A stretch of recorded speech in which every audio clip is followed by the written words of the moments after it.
서울 강남 지역을 중심으로 부동산 과열 양상이 나타나는 가운데 정부 정책이 오히려 혼란을 가중시키고 있다는 비판이 나오고 있습니다.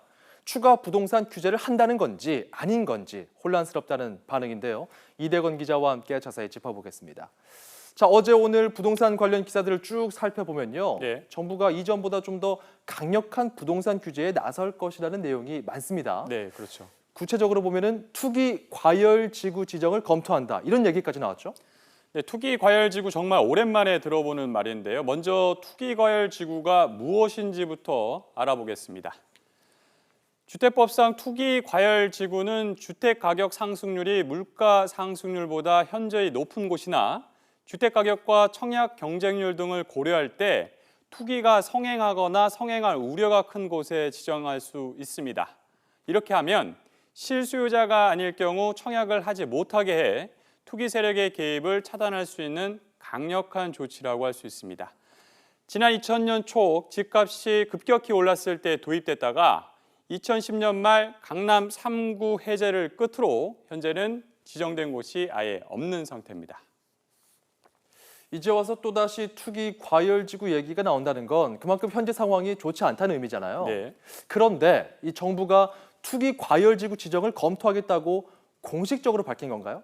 공식적으로 밝히지는 않았습니다. 그런데 시장에서는 정부가 곧 강력한 규제에 나설 것으로 받아들이는 분위기입니다. 네. 왜 그럴까요? 지금부터 한번 알아보겠습니다. 지난 14일에는 국토교통부 국정감사가 있었습니다. 이 자리에서 강호인 장관은 부동산 과열 현상에 대한 인식을 명확하게 드러냈습니다. 이런 시장 과열을 가라앉힐 수 있는 규제를 적극적으로 검토하겠다고 밝혔습니다. 투자 목적의 그런 과도한 수요 등에 의한 과열 현상이 계속 이어질 경우에는 단계적이고 선별적이지만 시장 안정 정책을 강구해 나갈 계획입니다. 지역별 이어 강 장관은 지역별 주택시장의 차별화가 뚜렷해지고 있는 점을 고려할 때 각 지역의 시장 상황에 대한 맞춤형 처방이 적합할 것이라고 말했습니다. 자, 이 발언이 어떻게 여러분은 이해되십니까?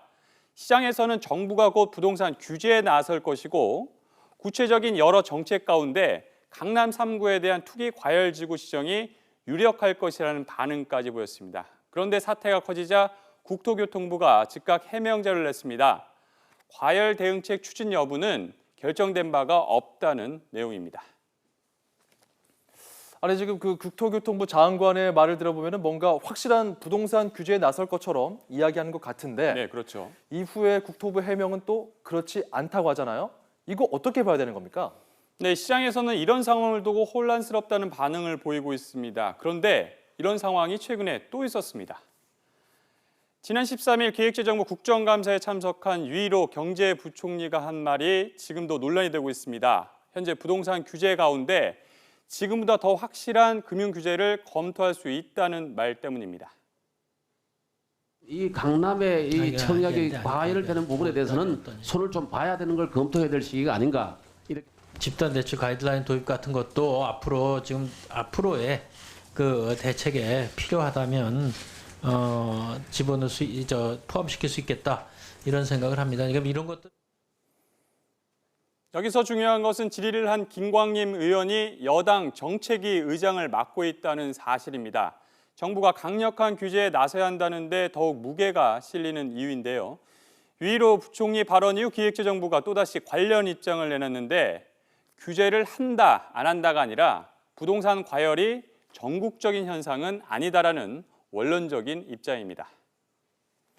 자, 이렇게 되면은 또 헷갈리잖아요. 이 부동산 시장에서는 정부 정책이 어디로 갈지가 최대 관심사인데 네. 이렇게 되면 정말 시장은 혼란스러울 수밖에 없는 것 같습니다. 네, 그만큼 정책 결정자 말 한마디 한마디에 따라서 부동산 시장이 예민하게 받아들인 것은 당연한 일입니다. 네. 재작년 7월 최경환 당시 경제부총리가 취임하면서 부동산 시장 활성화를 통한 경기 부양책을 본격적으로 추진합니다. 이른바 초이 노미스지요. 이때 금융규제의 최우수단이 DTI 즉 총부채 상환 비율과 LTV 주택담보대출 비율이 전격적으로 완화됩니다. 저금리 기조가 이어지는 상황이라 당연히 시장에서는 빚을 내서라도 집을 사야 한다는 분위기가 급속도로 퍼졌습니다. 그런데 불과 2년 만에 정부가 8.25 가계부채 대책을 내놨습니다. 이미 많이 알려졌듯이 택지 공급을 줄이겠다는 게 핵심 내용인데 지금에 와서는 부동산 부양책이라는 비판까지 받고 있습니다. 이런 상황에서 보다 강력한 부동산 추가 규제를 시사하는 말들이 잇따라 나온다면 시장은 혼란스러울 수밖에 없는 겁니다.